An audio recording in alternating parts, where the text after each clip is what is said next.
जो आसानी से दिखता नहीं है। देश की सुरक्षा के लिए सबसे बड़ा खतरा वहीं से है। हमारे former national security adviser mister Shivshankar Menon की बात करें या फिर अभी के national security adviser mister Ajit Doval, दोनों का कहना है कि जो असिमेट्रिक वॉरफेयर है वो नेशनल सिक्योरिटी के लिए सबसे बड़ा चैलेंज है। असिमेट्रिक वॉरफेयर का मतलब है कि देखो, सिमेट्रिक वॉरफेयर का मतलब है कि आप दूसरे देश के साथ लड़ रहे हैं तो यू नो कि अच्छा ये इनकी मिलिट्री फोर्सेस है, ये इनके मेन पॉइंट्स हैं, यहाँ पर कन्फ्रंटेशन होगी। लेकिन असिमेट्रिक यानी कि आतंकवादी, उनको आप आइडेंटिफाई कैसे करेंगे? They can easily mingle down into village, आप आसानी से पहचान ही नहीं सकते। तो वहाँ पर सबसे बड़ा चैलेंज आ जाता है। अगर नक्सलिज्म वाली मूवमेंट की बात करें तो यहाँ पर यही चैलेंज हमें देखने के लिए मिल रहा है। अब मेजर डिबेट है कि क्या रेड कॉरिडोर रिवाइज हो रहा है, क्या दोबारा से रिवाइव हो रहा है। हमारे जो होम मिनिस्टर हैं उन्होंने भी बयान दिया है कि 2026 मार्च तक ख़त्म हो जाएगा नक्सलिज्म इंडिया से। तो ज़रा जानते हैं कि नक्सलिज्म आया कहाँ से, अभी क्या इंसिडेंट है, इम्पोर्टेंट लोकेशंस क्या हैं, वहाँ पर थ्रेट क्या है, और इसको लेकर एक डिबेट है भारत में, उस डिबेट पर भी हम हाईलाइट करेंगे। सबसे पहले अभी जो इंसिडेंट है, भारत की सुरक्षा जो फोर्सेस हैं हमारी, तो उनके 8 जवान शहीद हो गए। यहाँ पर ये जगह है बीजापुर डिस्ट्रिक्ट में कुट्रू, यहाँ पर एक आईईडी ब्लास्ट हुआ है। ये लोकेशन जो न्यूज़ में है अबुझमठ, इसके बारे में अगर आप सर्च करेंगे तो you will be surprise to know कि अबुझमठ एक्चुअली ये गोंडी भाषा का एक शब्द है जो ट्राइब यहाँ पर पाया जाता है, और अबुझ मड़ी ये भी एक ट्राइब है जो इस एरिया में पाया जाता है, पीवीटीजी कैटेगरी का ट्राइब है। अबुझ का मतलब होता है अननोन और मड़ का मतलब होता है हिल, अननोन हिल। करीब 4,000 स्क्वायर किलोमीटर का एरिया है ये, और डेंस फॉरेस्ट रीजन है। एक बड़ा पोर्शन ऐसा है जिसको अभी तक भारत सरकार सर्वे भी नहीं कर पाई है। टाइटल अलॉटमेंट की तो बात ही छोड़ दीजिए, क्योंकि भाई डेंस फॉरेस्ट एरिया है। और सोचिए जहाँ पर हम सर्वे ना कर पा रहे हों, जहाँ पर एक्सेस ना हो, तो भाई साहब जो देश की सुरक्षा के लिए दुश्मन हैं तो वो वहाँ पर अपना गढ़ बनाएंगे कि नहीं बनाएंगे। इसी वजह से नक्सलिज्म वाले जो नक्सलाइट्स हैं वो कहते हैं कि ये लिबरेटेड जोन है। और इसका अगर मैं एरिया को कंपेयर करूं गोवा की स्टेट से, तो गोवा की स्टेट की जो टोटल साइज़ है वो 3700 स्क्वायर किलोमीटर के आसपास होगा, और यहाँ पर 4000 किलोमीटर स्क्वायर। तो सोचो जितना गोवा का स्टेट है ना, इससे बड़ा एरिया है ये रीजन, और इस रीजन में है लेफ्ट विंग जो एक्सट्रीमिज्म है हमारा, उसका बेस। अब ये जो रेड कॉरिडोर है इसका क्या मतलब होता है? इसमें कुछ स्टेट्स आते हैं और उसके कुछ एरियाज आते हैं हमारे, तो उसका मतलब होता है वाद, तो नक्सलवाद बोल दिया जाता है।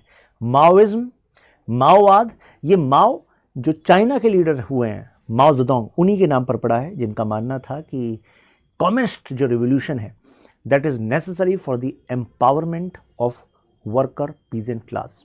चाइना में उन्होंने पीजेंट क्लास को एम्पावर किया था, ऐसा उनका मानना था, और माना था कि मतलब वायलेंस इज़ नॉर्मल, क्योंकि माओ खुद मार्क्स के आइडिया को फॉलो करते थे, और मार्क्स का मानना था violence is midwife of change. कोई भी बड़ा बदलाव लाना है तो खून तो बहेगा, कोई बर्थ बिना खून बहे होती है क्या? तो ये आइडियाज़ इंडोक्ट्रिनेट किए जाते हैं, जो यूथ होता है, मिसगाइडेड यूथ होता है उसको। जैसे उनका कहना है माओ का कि power flows through barrel of gun. तो यहाँ पर ये जो आइडिया है, ये CPIM जो पार्टी है, यानी कि communist party of India, Maoist, उन्होंने अपना गढ़ बनाना स्टार्ट कर दिया था करीब 1965 के आसपास, 1965 के आसपास, इस नक्सलबाड़ी वाले एरिया में। बनाया क्यों? देखो, जहाँ पर एक्सप्लॉयटेशन होगा, जहाँ पर पॉवर्टी होगी, वहाँ पर मार्क्स के आइडियाज़ रिलेवेंट हो जाते हैं, और आप किसी पर्सन को आसानी से ख़त्म कर सकते हो, कुछ ग्रुप को आसानी से ख़त्म कर सकते हो, लेकिन विचार को ख़त्म करना बड़ा मुश्किल है। और मार्क्स के आइडिया में मतलब खतरा एक बड़ा ये है कि मार्क्स कहते हैं कि मैं केवल थ्योरी नहीं देता, मैं थ्योरी के साथ साथ तुम्हें एक्शन भी बताता हूँ जिससे रियल चेंज आएगा। और जो मार्क्सिस्ट कार्डर हैं कैसे अपनी जान दे देते हैं, because they are indoctrinated in this manner कि उनके लिए वही एक रियलिटी है। मतलब जो थ्योरी है ना, जो पढ़ाया जाता है कि कैसे तुम्हारे साथ डिस्क्रिमिनेशन हुआ है, कैसे ये सिस्टम ही फॉल्टी है, कैसे कॉन्स्टिट्यूशन जो है भारत का, ये तो कुछ लोगों ने मिलकर बनाया है, तुम्हारी मर्जी है तुम मानो या ना मानो।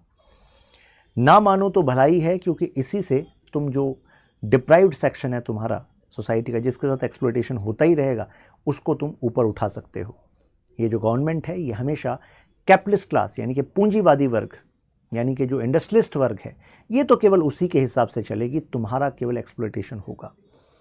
तो ये वर्ड्स यूज़ करते हैं, state is an instrument of capitalist class, यानी कि सरकार जो है वो तो इंस्ट्रूमेंट की तरह है, ये तो केवल एग्जीक्यूटिव कमेटी की तरह है। तो जिन आइडियाज़ को मैं आपके सामने अभी ला रहा हूँ, ये आइडिया 1965 के पीरियड में ये जो गरीब गांव वाले थे, ये जो पीजेंट्स थे, इनको सिखाए जा रहे थे बाय CPIM। कुछ लीडर थे जैसे चारू मजूमदार, कानू सान्याल। 1967 में एक तारीख आई 25 मार्च। इस दिन जो सिस्टम था वहाँ का एक्सप्लॉयटेटिव, जिसको बोल रहे थे, एक्चुअली ब्रिटिश कॉलोनियल सिस्टम जो था वो था एक्सप्लॉयटेटिव, क्योंकि जो टीनेंसी लॉज थे उसके बेसिस पर जो बिग फ्यूडल लॉर्ड्स होते थे, बड़ी ज़मीनों के हकदार वो बन गए थे और बाकी लोग बटाई पर काम कर रहे थे। तो एक तरीके से फ्यूडल लॉर्ड कह रहा है कि तुम इस पर काम करो, लेकिन तुम्हारा जो पूरी की पूरी फसल होगी उसका लगभग आधा हिस्सा मैं ले लूँगा। तुम्हें उधार भी दिया हुआ है, उसका ब्याज भी अपने हिसाब से डिसाइड करा हुआ है, तो अल्टीमेटली तुम्हें तो इस पर काम ही करता रहना पड़ेगा।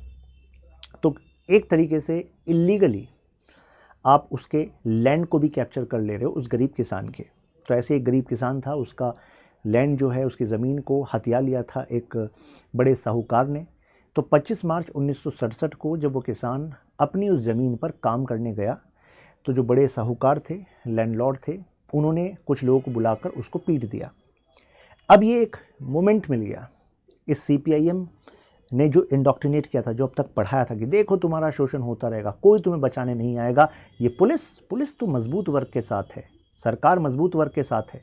तो जो उनको पढ़ाया जा रहा था, अब उनको ये लगने लगा कि यार ये तो बिल्कुल सही कह रहे हैं, पुलिस तो पैसों वालों के साथ है, सरकार तो पैसों वालों के साथ है, हमारा कौन है, हमारा तो शोषण ही शोषण हो रहा है। अब ऐसे में उनको बताया कि देखो तुम केवल एक ही तरीके से अपलिफ्ट हो सकते हो, हथियार उठा लो, हथियार से ख़त्म कर दो इन फ्यूडल लॉर्ड्स को और कब्जा लो अपनी ज़मीन को, क्योंकि वो ज़मीन तुम्हारी ही है।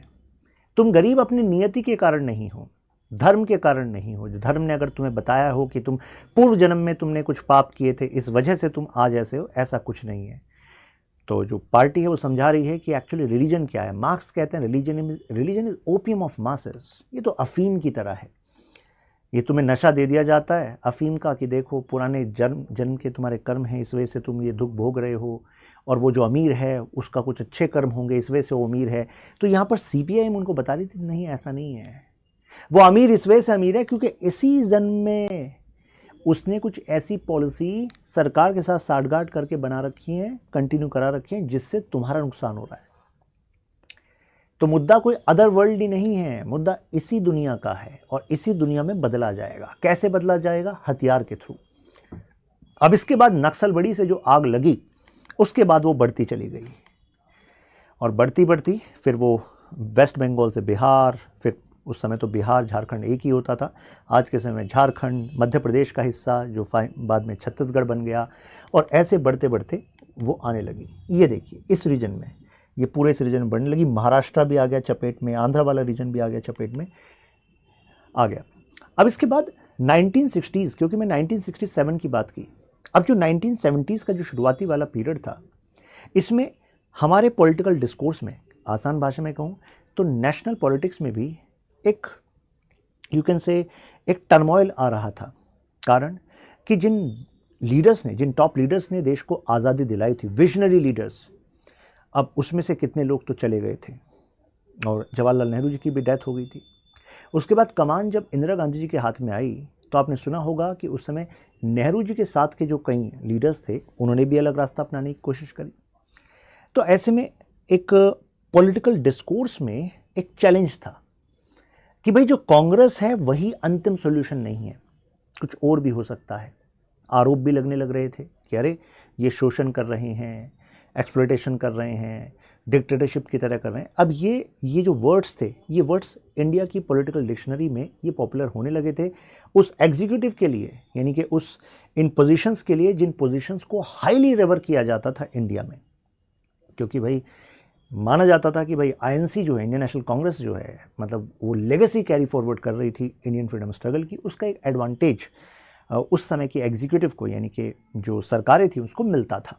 खैर, अब 1970s में भारत का जो यूथ है, जब वो अपनी डिक्शनरी में, मतलब जो आमतौर पर जो पॉलिटिकल नैरेटिव्स जो बन रहे थे, न्यूज़पेपर में अगर ये बातें जान रहा था और वो देख रहा था कि यार गरीबी खत्म करने की बात की गई थी आज़ादी के समय पर, लेकिन कहाँ गरीबी खत्म हो रही है? ये तो गरीबी तो वहीं की वहीं है, शोषण भी वहीं का वहीं है, सामाजिक स्तर पर जो शोषण है वो खत्म नहीं हुआ। कॉन्स्टिट्यूशन में वादा तो कर दिया गया था सोशो इकोनॉमिक पॉलिटिकल जस्टिस आएगा, कहाँ है वो? तो अब यूनिवर्सिटी का जो यूथ था, Calcutta university, presidency college, Jadavpur university, Delhi में सेंट स्टीफेंस कॉलेज, अब यहाँ पर जो एजुकेटेड यूथ था उसको लगने लगा कि यार कॉन्स्टिट्यूशन में जो वादे किए थे अगर वो पूरे नहीं हो रहे हैं तो यानी कि India will need a second kind of revolution. अगर इंडिया का फ्रीडम स्ट्रगल, वैसे तो इंडिया का फ्रीडम स्ट्रगल को कंप्लीटली रिवोल्यूशन नहीं माना जाता, क्योंकि रिवोल्यूशन का मतलब होता है कि आपने एक बड़ा बदलाव लाया है and you are starting from clean slate. India की जो आज़ादी थी वो क्लीन स्लेट से नहीं थी, मतलब हमने उससे पहले जो कितने सारे ब्रिटिश टाइम के कानून हैं उनको भी कंटिन्यू किया था, कुछ को हमने मोल्ड किया था अपने तरीके से। तो अब इस यूथ को लगने लगा कि शायद गलती ये रह गई, रिवोल्यूशन नहीं हुआ।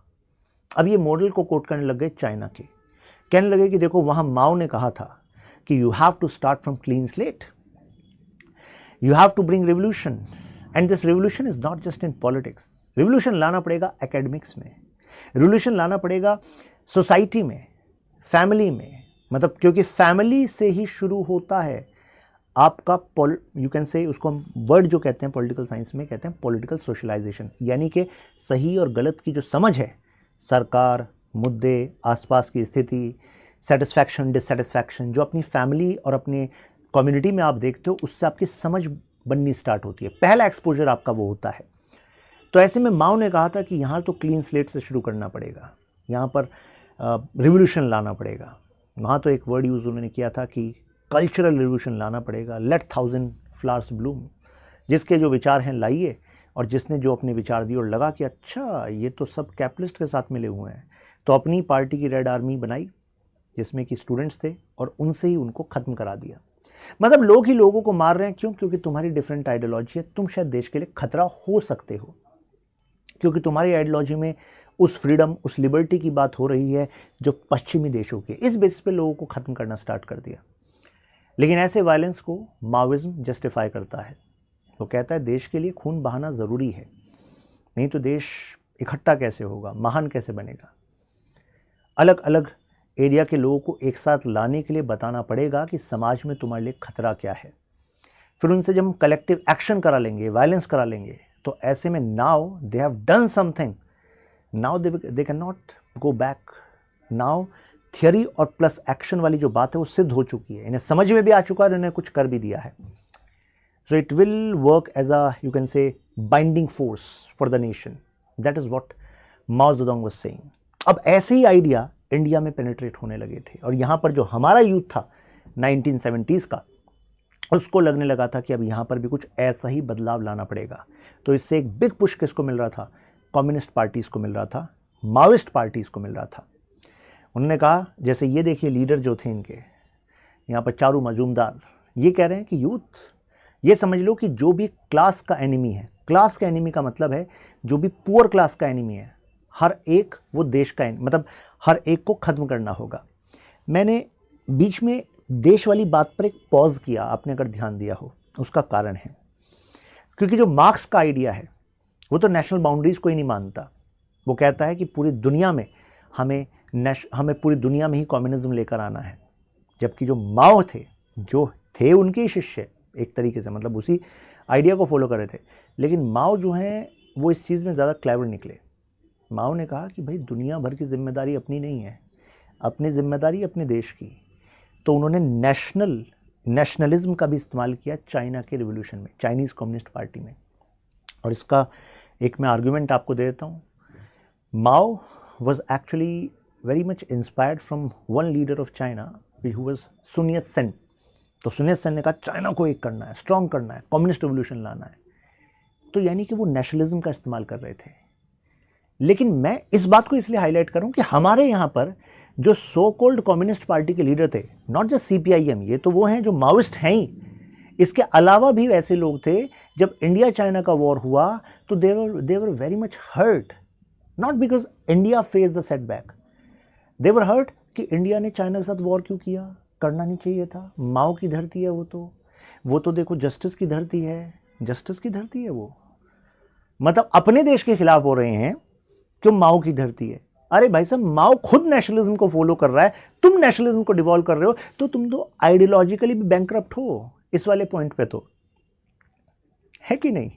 अगर कहते हो कि हमने आइडियोलॉजी को अच्छे से समझा है, तो आइडियोलॉजी वाइज भी देखो, he is concern about his nation, why you are not concern about your nation, why you are talking about revolution beyond boundaries, all मतलब रिवोल्यूशन पूरे दुनिया में आएगा। जो मार्क्स ने कही बात वो तो सिद्ध हो ही नहीं पाई, खुद लेनिन ने नहीं मानी, माओ ने नहीं मानी, ये मानेंगे। लेकिन खैर इसी वजह से फिर फेल हुई है ये जो इनका जो स्ट्रेटेजी थी, लेकिन अब तक कांटे की तरह बनी हुई है और लगातार भारत को तकलीफ दे रही है। खैर, तो इन्होंने देखिए क्या कहा, इन्होंने कहा कि क्लास के एनिमी आपके यूनिवर्सिटी के प्रोफेसर्स भी हो सकते हैं, मतलब कुछ टीचर्स भी हो सकते हैं, बिजनेसमैन भी हो सकते हैं, पुलिस भी हो सकती है, गवर्नमेंट भी हो सकती है। तो अगर देश के यूथ को आप देश की सरकार के खिलाफ, देश की पुलिस के खिलाफ भड़काओगे, तो लॉ एंड ऑर्डर इशू होगा कि नहीं होगा, लॉ एंड ऑर्डर इशू होगा। तो वो तो भला हो कि समय रहते इस चीज़ को कंट्रोल किया गया यूनिवर्सिटीज़ में इसके स्प्रेड को, नहीं तो इसका हश्र बहुत भयंकर होता। वाई एम सेइंग, क्योंकि यूनिवर्सिटीज़ से ही यूथ मीडिया में जाता है, यूनिवर्सिटीज़ से ही यूथ यूनिवर्सिटीज़ में ही प्रोफेसर बन जाता है, यूनिवर्सिटी से ही यूथ ब्यूरोक्रेसी में जा सकता है। और अगर ऐसे ही यूथ अगर सिस्टम के अलग अलग पार्ट में चले गए और जो सिस्टम को मानते ही नहीं है, तो क्या होगा देश का, देश को अंदर से खोखला कर देंगे, देश के सिस्टम के अंदर रहकर देश के सिस्टम को के खिलाफ काम करेंगे। खैर, दैट वाज द चैलेंज। उसके बाद जब इंदिरा गांधी जी की सरकार ने जब नेशनल इमरजेंसी लगाई, तो उस दौरान कुछ टफ स्टैंड्स लिए गए for countering this expansion of left wing extremism in India. लेकिन जो मैंने आपसे बात कही थी, देखो आइडिया है, कुछ लोग नहीं है, लोगों को ख़त्म किया जा सकता है, आइडिया को कैसे ख़त्म करोगे। आइडिया को मारना है तो आइडिया जिन कारणों को बिना बनाकर, यानी कि बेस बनाकर अपने आप को जस्टिफाई कर रहा है, उन कारणों पर चोट कर दो, जिससे कि वो अपने आइडिया को फैला ना सकें। क्या कहा मैंने भाई, जिन रीजंस को दिखाकर वो अपने आइडिया को जस्टिफाई कर रहे हैं, देखो एक्सप्लॉयटेशन, देखो सरकार तो बिकी हुई है, देखो कभी डेवलपमेंट नहीं आएगा, तुम्हारे बारे में कोई सोचेगा अगर नहीं, तो इन चीज़ों पर हमें फोकस करना पड़ेगा, है कि नहीं। तो इसी वजह से जो इंडिया का काउंटर इंसर्जेंसी स्ट्रेटजी है, जब भी मैं वर्ड यूज़ करूँ इंसर्जेंसी, इसका मतलब है group of people who are raising there arms against state, सरकार के खिलाफ हथियार उठा लिया है, कॉन्स्टिट्यूशन को रिजेक्ट कर दिया है। तो अब काउंटर इंसर्जेंसी में हम क्या यूज़ करेंगे, तो पावर के खिलाफ पावर का तो इस्तेमाल करेंगे, लेकिन पावर वेपन में भी है, पावर डेवलपमेंट में भी है, यानी कि वो स्प्रेड ना हो सकें तो हमें दूसरे लोगों तक विकास को पहुंचाना पड़ेगा, वहाँ तक रोड, ब्रिजेस, इलेक्ट्रिसिटी, ये फैसिलिटीज़ पहुंचानी पड़ेगी, जिससे कि जब वो इनको भड़काने आए, कहीं कि सरकार ने तुम्हारे खिलाफ किया क्या है, तो वो सरकार स्कूल दिखा सके, ब्रिजेस दिखा सके, रोड्स दिखा सके, तो जो नई पॉपुलेशन है वो उनके साथ ना जाए, राइट। तो यानी कि टू प्रोंग्ड स्ट्रेटजी है, ये सेंट्रल गवर्नमेंट ने भी करी और स्टेट गवर्नमेंट ने भी करी, मतलब अलग अलग एफर्ट भी थे, मतलब कोऑर्डिनेटेड थे, बट सेंट्रल गवर्नमेंट का एफर्ट। जैसे ऑपरेशन ग्रीन हंट, एक सलाह मिली, उस समय हमारे देश के गृह सचिव होते थे मिस्टर जी.के. पिल्लई। तो उससे पहले क्योंकि श्रीलंका ने अपने यहाँ जो जाफना रीजन में तमिल एलम की मांग कर रहे थे अलग देश की, उस इंसर्जेंसी का सोल्यूशन कैसे किया था, शायद आपने सुना होगा कि डायरेक्ट आर्मी का इस्तेमाल किया और जंगलों को क्लीन स्वीप कर दिया, प्रभाकरन मारा गया, एलटीटी मारी गई, और हाँ उस दौरान कई कोलेक्ट्रल डैमेज भी हुए, यानी कि कहीं, क्योंकि जब फोर्सेस अंदर जाती हैं, और मैंने कहा कि आप आइडेंटिफाई नहीं कर सकते क्लियरली कि भाई ये कौन है, तो कई बार इसमें बेगुनाह भी जाते हैं। उसकी वजह से फिर यूएनएचआरसी पर मुद्दा उठा श्रीलंका का, but everything is normal now. तो भारत को भी ये सजेशन दिया गया उस समय के हमारे गृह सचिव ने भी कहा कि ऑपरेशन ग्रीन हंट को इस्तेमाल करते हैं। ग्रीन हंट के तहत क्यों ना हम intelligence forces, police forces, paramilitary forces और इंडियन आर्मी सबका इस्तेमाल करें और एक बार में इसको सॉल्यूशन कर दें, क्योंकि 1967 से ये देख लीजिए 2025 आ गया है, राइट। अभी तक ये प्रॉब्लम बनी हुई है। और जो मैं ये जिक्र कर रहा हूँ आपको, ये ग्रीन हंट ऑपरेशन का, ये मैं बात करूँ 2010-11 के आसपास की, इस वाले साल की। तो लेकिन फिर ओपिनियन ये बनी कि इंडियन आर्मी को इस्तेमाल नहीं करना चाहिए। श्रीलंका ने कर दिया, हम नहीं करेंगे, हम पैरामिलिट्री फोर्सेस का इस्तेमाल करेंगे, पुलिस का इस्तेमाल करेंगे। लेकिन देखो, पैरामिलिट्री और पुलिस के लेवल पर यू कैन से पर्सनल्स का भी एक कंस्ट्रेन है, मतलब कि number of people, you need more people. जैसे मैंने अभी आपको बताया, बीजापुर नारायणपुर वाले एरिया में जो जंगल है 4000 किलोमीटर स्क्वायर किलोमीटर का, कितना तो अनसर्वेड है। तो कहाँ पर वो अपना बेस बनाकर बैठे हैं? पूरा स्पेस इतना बड़ा है कि जितनी गोवा स्टेट से बड़ा है, बल्कि वो 3700 स्क्वायर किलोमीटर के आसपास है। तो यानी कि इट्स अ बिग चैलेंज। तो कहा इंडियन आर्मी का इस्तेमाल नहीं करेंगे। रीज़न क्या है? क्योंकि अगर देश की डिफेंस फोर्सेस जो बाहर से डिफेंस के लिए प्राइमरीली बनी है, उनका इस्तेमाल अपने ही देश के अंदर इस्तेमाल होगा, हम कितने सारे हमारे ही सिटीजन हैं उनके खिलाफ होगा, तो it will actually give a signal that India is having a kind of civil war which में टार्निश इंडियाज इमेज। तो इस वजह से इंटरनल सिक्योरिटी के लिए जिम्मेदार फोर्सेज हैं, जैसे पैरामिलिट्री फोर्सेज हैं, फॉर एग्जांपल सीआरपीएफ किसको रिपोर्ट करती है? एमएचए को, मिनिस्ट्री ऑफ होम अफेयर्स। और मिनिस्ट्री ऑफ होम अफेयर्स की तो जिम्मेदारी है इंटरनल सिक्योरिटी, है ना। लेकिन जो आपकी आर्मी है वो आती है एमओडी के अंदर, मिनिस्ट्री ऑफ डिफेंस।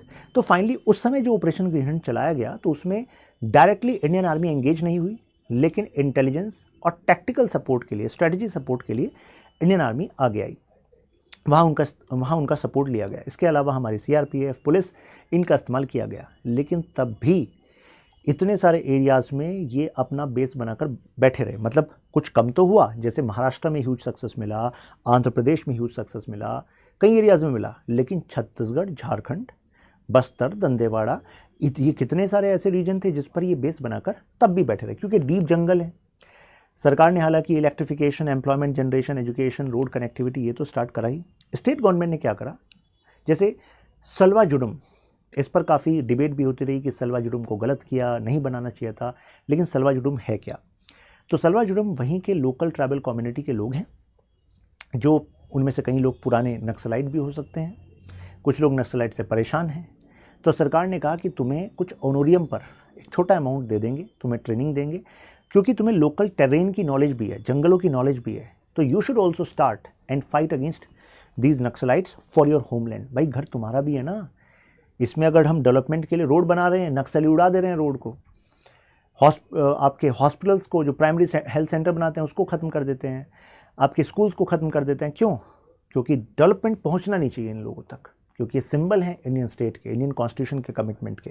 खैर, तो यहाँ पर स्टेट्स ने भी अपने इनिशिएटिव स्टार्ट किए। साथ में रिहेबिलिटेशन की पॉलिसी काफ़ी अट्रैक्टिव बनाई। रिहेबिलिटेशन का मतलब अगर आप प्रत्यर्पण कर देते हो अपना, तो आपका रिहेबिलिटेशन कर देंगे, नौकरी दे देंगे, घर के लिए प्रधानमंत्री आवास योजना में अब तो घर बनवा देंगे। तो ऐसे ऐसे इनिशिएटिव्स दिए गए जिससे तुम स्टेबल लाइफ जी सको, परिवार के साथ रह सको। सलवा जुडुम पर आरोप लगे कि कहीं इसका इस्तेमाल, कहीं ऐसा तो नहीं है कि ट्राइबल क्लैशेस में यूज़ हो रहा है, यानी कि कहीं सलवा जुडुम के नाम पर कुछ लोग जो सलवा जुडुम में हैं, वो दूसरे ट्राइब से जो अपनी पुरानी दुश्मनी चलती आ रही है उसके लिए इसका इस्तेमाल कर रहे हैं। तो एक नई काइंड ऑफ राइवलरी यहाँ से इमर्ज हो सकती है। जो कई लोग पहले नहीं थे नक्सलाइट्स के साथ, शायद वो नक्सलाइट्स के साथ चले जाएं। ये पोजीशन दी गई एसपीओस की, स्पेशल पुलिस ऑफिसर्स की, यानी कि वही लोकल लोग, उनको कह दिया कि you are special police officer, SPOs. कहा गया कि ह्यूमन राइट वायलेशन के केसेस भी हैं इनके अगेंस्ट सलवा जुडुम के। पुलिस फोर्सेज जो होती हैं, पैरामिलिट्री फोर्सेज होती हैं, they are well trained, they are given this mandate कि भाई आपको इसी दायरे में काम करना है, ह्यूमन राइट का वायलेशन नहीं करना है। लेकिन ऐसी कुछ लगाम सलवा जुडुम पर नहीं होती। तो अगर कोई गरीब गांव वाले लोग भी हैं, तो पर्सनल दुश्मनी है, तो उसमें भी सलवा जुडुम वाले अपनी पावर का अगर इस्तेमाल करने लग जाएं, तो वो आग को भड़काने का काम करेगा। ऐसी बातें यहाँ पर सामने आने लगी। कहा गया कि अब तो ये डिबेट रेड वर्सेस सैफरन की बन गई है। रेड का मतलब क्या है? रेड स्टैंड्स फॉर लेफ्ट, यानी कि मार्क्सिस्ट माओइस्ट आइडियाज़ को हम रेड से सिग्निफाई करते हैं। सुना होगा ना आपने लाल सलाम। रेड वायलेंस का सिग्नल है, ब्लडशेड का सिग्नल है, मतलब सिग्नलिंग ये है इस कलर की। और जो सैफरन है, saffron stands for right wing. तो जनरली आपने सुना होगा बीजेपी को सैफरन पार्टी कह दिया जाता है।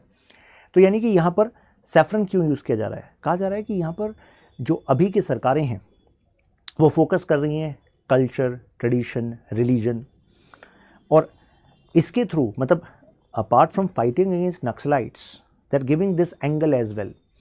और जो लेफ्ट विंग है वो तो अपना राइज कर ही रहा है, क्योंकि लेफ्ट विंग क्या कर रहा है? Left wing is not just harming security. Left wing का जो अटेम्प्ट है वो कल्चर के अगेंस्ट भी है, रिलीजन के अगेंस्ट भी है, वो नेशन की आइडेंटिटी के खिलाफ है। तो saffron is not just about religion, right wing is not just about religion, please make it clear. यहां पर सैफरन राइट विंग का मतलब है नेशन की जो आइडेंटिटी है वो प्रोमिनेंट होनी चाहिए सबके लिए। और नेशन की आइडेंटिटी के कुछ एट्रीब्यूट्स होते हैं, कुछ पहचान, जैसे आप हैं तो आपकी पहचान के कुछ मार्कर होते हैं ना, जिससे आप डिफाइन करते हैं अपने आप को। ऐसी नेशन को डिफाइन करने वाले कुछ बेसिस होते हैं, जिसमें हमारा एक शेयर्ड पास्ट भी है, एक सेंस ऑफ सॉलिडारिटी भी है, दैट वी आर वन। तो उसको हम बैक करेंगे हर हालत में। तो कहा जा रहा है एक नई तरह की ये मतलब एंगल भी यहाँ पर बन रहा है, clear cut ideological rivalry. Now तो सरेंडर रिहेबिलिटेशन प्रोग्राम हमने स्टार्ट किया और उसके थ्रू सक्सेस भी हुआ। जैसे 2024 का अगर मैं लास्ट ईयर का डेटा बताऊं तो 700 प्लस नक्सलाइट्स ने प्रत्यर्पण किया, मतलब उन्होंने कहा कि हम हथियार डालते हैं, हम मेन स्ट्रीम में शामिल होना चाहते हैं। तो 3000 प्लस अभी तक हो चुके हैं। अगर मैं 2016 से 24 की बात करूं, अगर 24 में इतना बड़ा राइज हुआ है तो कहा गया कि यार ये तो पॉजिटिव इंडिकेटर है। प्लस एक और डेटा है हमारे पास कि अगर हम 10 से 22 तक का डेटा देखें तो 90 डिस्ट्रिक्ट्स थी पहले लेफ्ट विंग एक्सट्रीमिज्म की पकड़ में, यानी कि नक्सलाइट्स वहाँ पर हावी थे। वो डिक्रीज़ होकर 45 डिस्ट्रिक्ट्स हो गई हैं 2010 से। और 22 में अगर हम बात करें टोटल इंसिडेंट्स की तो 77% इंसिडेंट्स कम हो गए हैं। तो ये फिगर्स बताई जा रही हैं। ऐसे ही यहाँ पर कुछ माओइस्ट अटैक्स की बात है तो अटैक्स भी कम हुए हैं। तो ये तो शो हो रहा है कि ठीक है कम हुए हैं, लेकिन मेरा सवाल ये है कि भाई जब देश की सिक्योरिटी की बात आती है तो अभी कुछ सालों में अटैक कम हुए हैं का मतलब ये नहीं है कि हम लेफ्ट विंग एक्सट्रीमिज्म की जो प्रॉब्लम है उसको हमने सॉल्व कर लिया है। अभी भी वो जो अनसर्वेड रीजन है और वहाँ से कभी भी जब ये ऑपरेशन करते हैं, मतलब ये समझना होगा इस आइडियोलॉजी को कि एक आइडियोलॉजी है न्यू मार्क्सिस्ट। तो माओइस्ट, माओ जो है वो मार्क्स के आइडिया पर चलते हैं। माओ को हम कहते हैं ऑर्थोडॉक्स मार्क्सिस्ट, कि भाई हथियार उठाओ, रिवोल्यूशन लाओ, एक दिन खड़े होंगे, फाइट फाइट फाइट, रिवोल्यूशन आ जाएगा। लेकिन उसके बाद ना मार्क्सिज्म में खुद कुछ बदलाव भी आए हैं। उसके बाद जो न्यू मार्क्सिस्ट आइडियोलॉजी है, ऐसा भी हो सकता है कि अब नक्सलियों ने सोच लिया हो कि यार अब जो बैटल होगा ना वो लॉन्ग ड्रॉन रखेंगे। लेट इंडियन गवर्नमेंट बिलीव कि हम चुप बैठ गए हैं, इंसिडेंट्स कम हो गए हैं, इस इंसिडेंट कम होने से उनको सेलिब्रेट करने दो और हम अब नए फ्रंटियर पर लड़ते हैं। अब वो नया फ्रंटियर क्या है? न्यू मार्क्सिस्ट आइडिया को दिया था, मतलब प्रोमिनेंट थिंकर हैं इसके, ग्रैम्सी, इटली में पैदा हुए थे। उस समय बेनिटो मुसोलिनी इटली में डिक्टेटरशिप कर रहे थे। बेनिटो मुसोलिनी को जेल में डाल दिया था क्योंकि ये कह रहे थे नेशन नहीं, स्टेट नहीं, कम्युनिस्ट रिवोल्यूशन लाएंगे। मुसोलिनी ने कहा कि nation comes first, nothing before state, nothing against state. खैर, अब इन्होंने क्या कहा? इन्होंने कहा कि रिवोल्यूशन ना डायरेक्ट हथियार उठाने से नहीं, अब रिवोल्यूशन अगर आएगा तो रिवोल्यूशन लाने के लिए सबसे पहले आपको काउंटर हेजेमनी डेवलप करनी पड़ेगी। काउंटर हेजेमनी का मतलब है कि लोगों के दिमाग में छा जाओ, और लोगों के दिमाग में छाने के लिए आपको अपने कुछ इंटेलेक्चुअल्स बिल्ड करने पड़ेंगे। इंटेलेक्चुअल्स यानी कि जो बाकी लोगों को इन्फ्लुएंस कर सकें। वो मीडिया में भी होने चाहिए, एजुकेशन इंस्टीट्यूशंस में भी होने चाहिए। तो जगह जगह ऐसे लोग जो दूसरों को प्रभावित कर सकते हैं उनको इकट्ठा करो, उनको अपनी आइडियोलॉजी बताओ और उनको भी अपना, ये समझ लीजिए, एक प्रोपेगेटर बना दो। धीरे धीरे जब तुम्हारी आइडियोलॉजी, कुछ साल लगेंगे बट ये एक परमानेंट सॉल्यूशन होगा, एक ऐसा रेवोल्यूशन होगा जो सक्सेसफुल होगा। फिर धीरे धीरे वो लोग ऐसा टेक्स्ट, बुक, वीडियोस, अब उस समय तो वीडियो नहीं, बट पॉइंट इज कि इस तरीके से वो इंटेलेक्चुअल्स के थ्रू पूरे समाज में अपने आइडियाज़ को प्रोपेगेट करते रहेंगे। वायलेंस नहीं करेंगे। अभी जब काफ़ी बड़ी मात्रा में लोग इनकी आइडियोलॉजी को समझने लग जाएंगे, फेवर करने लग जाएंगे, सोचेंगे कि यार यही सॉल्यूशन है, यही बेस्ट है, उसके बाद इन लोगों को तैयार किया जाएगा कि अब हथियार उठा लो, क्योंकि अल्टीमेटली हथियार के थ्रू ही हम अल्टीमेट रिवोल्यूशन लाएंगे।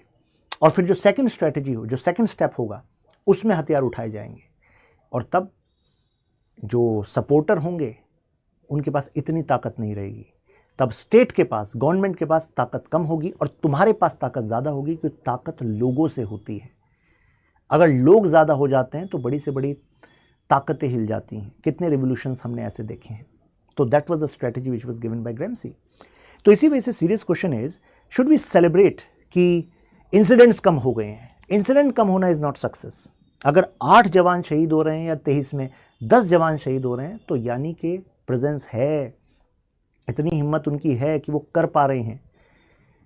और अगर पुलिस फोर्सेस के जवान शहीद हो रहे हैं, पैरामिलिट्री के जवान शहीद हो रहे हैं, तो वो केवल जवान शहीद नहीं हो रहे, it's a signal, it's an attack on India's identity, India state. क्योंकि वो पैरामिलिट्री का जवान है, इसका मतलब वो पैरामिलिट्री देश की साख को रिप्रेजेंट करती है, देश की सुरक्षा को रिप्रेजेंट करती है। वो 1 जान हो या 8 जान हो, वो एक्चुअली देश की आइडेंटिटी पर खतरा है, उस पर अटैक है कि देख लो कुछ नहीं कर पाओगे तुम, हमने जो करना था कर दिया। और देखिए 2024 में हालांकि माओइस्ट किलिंग जो है उसका डेटा ही बता रहा है, 2 जगह पर हमने देखा इंसिडेंट्स बड़े हैं। एक तो ये है जो खैरगढ़ जगह पड़ती है यहाँ पर छत्तीसगढ़ में, और दूसरा महाराष्ट्र के ईस्टर्न वाले पार्ट में आप देखते हैं Gadchiroli, another bastion of left wing extremism. तो अभी इंटेंसिफाई हुए हैं एंटी नक्सल ऑपरेशंस। अब भारत सरकार इस विषय में कर क्या रही है? जब हम ये चर्चा कर रहे हैं मतलब वहाँ पर भी कंसर्न होगा ही MHA के लेवल पर, है ना। तो अभी जो टोटल नंबर ऑफ कैंप्स हैं पुलिस के in the inner area of this region उसको इंक्रीज करा गया है। जैसे 250 सिक्योरिटी कैंप्स बनाए गए हैं बस्तर रीजन में, बटालियंस को 60 मतलब 5 से 60 बढ़ा दिया गया है। अब इसके अलावा ना एक और चैलेंज आ रहा है, वो चैलेंज है कि कई जगह जब अटैक होता है, क्रॉस फायर होती है, तो इधर से वो गोलियां चला रहे नक्सली, हमारे सिक्योरिटी फोर्सेस वाले चला रहे हैं, तो ऐसे में कोलेट्रल में जैसे कुछ जो बेगुनाह बच्चे हैं जैसे उनको गोली लग गई, तो इससे फिर भावना भड़क गई, विलेजर्स सामने आ गए, उनको लगा कि ये तो देखो हमारा शोषण ही कर रहे हैं। प्लस यहाँ पर Adivasi they are very much concern about their land, क्योंकि कल्चर और ट्रेडिशंस को प्रोटेक्ट करा जाए इन स्केड्यूल्ड एरियाज़ में ट्राइब्स की, ये हमारा कॉन्स्टिट्यूशन भी प्रॉमिस करता है, कॉन्स्टिट्यूशन के 5th शेड्यूल में एंड 6th शेड्यूल में for 4 states in north east. तो यहाँ पर जो हम बात करेंगे 5th शेड्यूल की बात करेंगे। अब यहाँ पर इनका आरोप ये है कि 5th शेड्यूल में स्केड्यूल एरियाज़ को ऑटोनॉमी दी गई, और अलग से एक पेसा एक्ट है, panchayat extension in schedule areas act 1996। वो कहता है कि अगर भाई यहाँ पर आप लैंड को एक्वायर करेंगे तो इसकी पंचायत की जो ग्राम सभा है जिसमें ये ट्राइबल पॉपुलेशन है, आप इनसे भी पूछेंगे, जब इनकी सहमति मिल जाएगी तब आप फिर ये एरिया को लेंगे। लेकिन जो फॉरेस्ट कंजर्वेशन अमेंडमेंट एक्ट है उसके हिसाब से अगर सिक्योरिटी इंफ्रास्ट्रक्चर के लिए किसी ज़मीन को एक्वायर करना होगा तो ऐसे में ये एक्सेप्शन होगा, यानी कि फिर नहीं पूछेंगे भाई ट्राइबल पॉपुलेशन, क्योंकि देश की सुरक्षा की बात है। तो सरकार का तो लॉजिक ये है कि भाई अगर हमें फ्रंट फुट पे जाना है तो हमें ज़मीनों को एक्वायर करके वहाँ पर सिक्योरिटी एस्टेब्लिशमेंट को स्ट्रॉन्ग करना होगा। जब तक सिक्योरिटी एस्टेब्लिशमेंट स्ट्रॉन्ग नहीं होगा तो तब तक तो ये सताते ही रहेंगे नक्सली। तो ऐसे में ये भारत सरकार का कहना था। अब इन पर इनका कहना है कि it's not about that, it's also about this kind of incident. जैसे परसा ईस्ट कांता बासन कोल माइन है, तो इनका कहना है कि जो कोल माइन को अलाउ किया गया इसमें ग्राम सभा ने पूरी तरह सहमति नहीं दी थी, मतलब कॉन्सेंट नहीं दी थी। इनके डॉक्यूमेंट को फोर्ज किया गया, फोर्ज मतलब समझ रहे ना, फोर्ज किया गया और फिर ये माइन का एलोकेशन कर दिया गया। तो ऐसे में जो कॉन्फिडेंस बिल्डिंग है सरकार और इस ट्राइबल कम्युनिटी में, उसमें आ जाएगा गैप। तो अगर ये नैरेटिव्स का इस्तेमाल फिर नक्सली भी कर रहे हैं तो इसको काउंटर हमें करना पड़ेगा कि भाई ऐसे माइन एलोकेशन में अगर कानून भारत का ये कह रहा है, कॉन्स्टिट्यूशन इनको ये वादा कर रहा है, तो अल्टीमेटली कॉन्स्टिट्यूशन के हिसाब से चीज़ें चलनी चाहिए। तो फिर हमारी ब्यूरोक्रेसी को कॉन्फिडेंस बिल्डिंग मेजर पे काम करना पड़ेगा, निष्पक्षता से वो वोट हों और फिर वो कॉन्सेंट ली जाए। इसको जब तक हम नहीं करेंगे तब तक ऐसे चीज़ों का इस्तेमाल ये नक्सलीज करते रहेंगे। ऐसी ट्राइबल कम्युनिटी का कहना, दंतेवाड़ा डिस्ट्रिक्ट में एलेनर विलेज है कि तरल मेटा माउंटेन में माइन का ठेका, माइन अलाउ कर दी आपने, उसमें हमारी सहमति नहीं ली। तो ऐसे कुछ ये इंसिडेंट्स हैं। इनका ये मानना है कि नक्सलीज ऑलरेडी ये कहते हैं कि देखो माइन अल्टीमेटली बेनिफिट किसको करेगी, कुछ कंपनीज को करेगी। और जो बटालियंस को बढ़ा रहे हैं ना इस एरिया में, तो नक्सली इनको बोल रहे हैं कि ये एक्चुअली तुम्हारी सुरक्षा के लिए नहीं है, ये इन कंपनीज की सुरक्षा के लिए है। तो अल्टीमेटली सरकार को फिक्र तुम्हारी नहीं है, कंपनी की सुरक्षा की है। और हम तो देखो कह ही रहे हैं, मार्क्स का आइडिया क्या है, माओ का आइडिया क्या है। तो मार्क्स का जो आइडिया है वो तो कोर आइडिया था कि जो गवर्नमेंट है, कैपिटलिस्ट जो सिस्टम है, इसमें जो गवर्नमेंट है वो तो केवल भाई कैपिटलिस्ट के लिए काम करेगी, तुम्हारे लिए काम नहीं करेगी। तो ये इनका कंसर्न है। इनका कंसर्न है कि जैसे हमारी लोकल मार्केट है उसमें पुलिस का कंट्रोल आ गया है, राइट। हमें ज़्यादा ऑटोनॉमी मिलनी चाहिए थी इस रीजन में अपने रिसोर्सेज को यूज़ करने की। लेकिन यहाँ पर भारत सरकार का कहना है कि भाई police control in these local markets वो इंटेलिजेंस गैदरिंग के लिए है, वो सिक्योरिटी के लिए है, वो इस वजह से किया जा रहा है।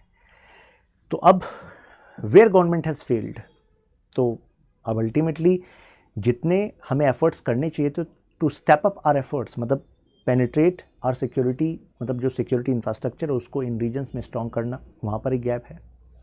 प्लस जो नैरेटिव्स का गेम है वहाँ पर they are also winning the hearts of सब tribals and that is why these tribals in certain areas are misguided and giving information to Naxals, right. तो इसको अभी हमें ब्रिज करना पड़ेगा, राइट, तभी जाकर हम इस कॉम्प्रहेंसिव इस लड़ाई को हम जीत पाएंगे। तो मुझे लगता है कि अभी तक के इस डिस्कशन से आपको क्लैरिटी हो गई होगी कि यार ये आइडियोलॉजिकल डिवाइड है क्या, ये लड़ाई चल क्या रही है। तो अगर सब कुछ हो गया आपको क्लियर तो मेंशन वाह और अल्ट्रा क्लियर इन कमेंट्स। आपके क्या ओपिनियन है, do share in comments and you can share this video with your friends and family as well.